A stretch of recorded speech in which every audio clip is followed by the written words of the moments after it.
Magandang araw po. Narito na po ang magiging lagay ng panahon ngayong araw ng Sabado, September 7, 2024. At latest update sa dalawang bagyo na posibleng mabuo sa susunod na linggo.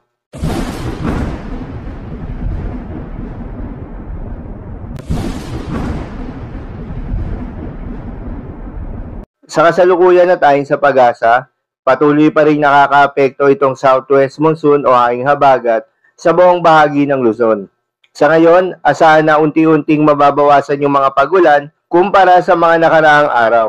Mostly cloudy skies. At sa nalalabing bahagi naman ng ating bansa, ay asahan naman yung epekto ng mga localized thunderstorms, lalo na sa hapon at sa gabi. Samantala, yung low pressure area na binabantayan ng pag-asa sa labas ng Philippine Area of Responsibility ay nananatiling mababa yung tsansa na maging isang bagyo at hindi inaasahan na magkakaroon ng direktang epekto sa ating bansa. Ngunit yung cloud cluster o yung kumpol ng kaulapan sa loob ng Philippine Area of Responsibility ay patuloy pa rin minomonitor ng pag-asa na nasa may silangan ng Luzon. Ayon sa datos ng pag-asa, mataas yung tsansa nito na maging isang low pressure area na posibleng maging bagyo sa susunod na linggo. Base naman sa latest tropical cyclone threat potential ng pag-asa, ang kumpol ng kaulapan na nasa loob ng Philippine Area of Responsibility ay may mataas na tsansa na maging isang bagyo, ngunit hindi inaasahan na magkakaroon ito ng landfall scenario o magkakaroon ng direktang epekto sa ating bansa. Samantala, mayroong pangalawang cloud cluster na binabantayan ng pag-asa na nasa labas naman ng Philippine Area of Responsibility.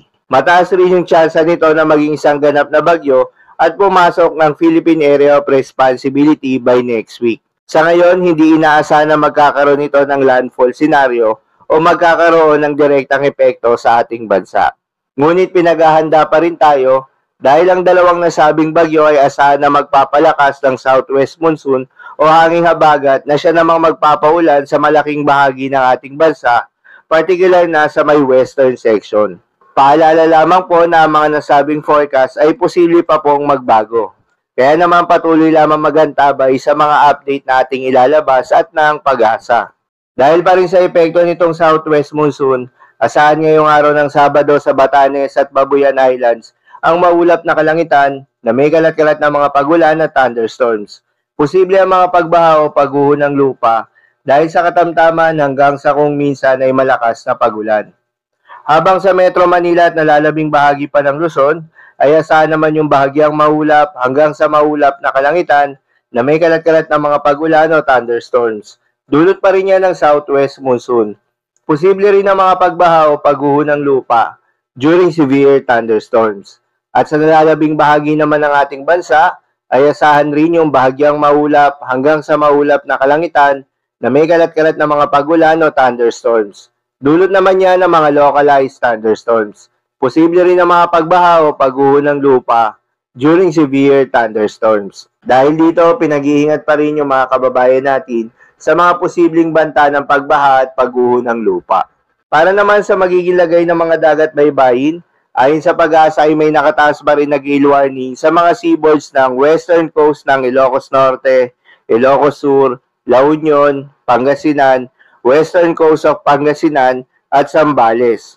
Payo ng pag-asa ay huwag munang pumalahot yung mga kababayan nating mangingisda at yung may mga maliliit na sasakyang pandagat dahil inaasahan ng mga matataas na mga pag-alon.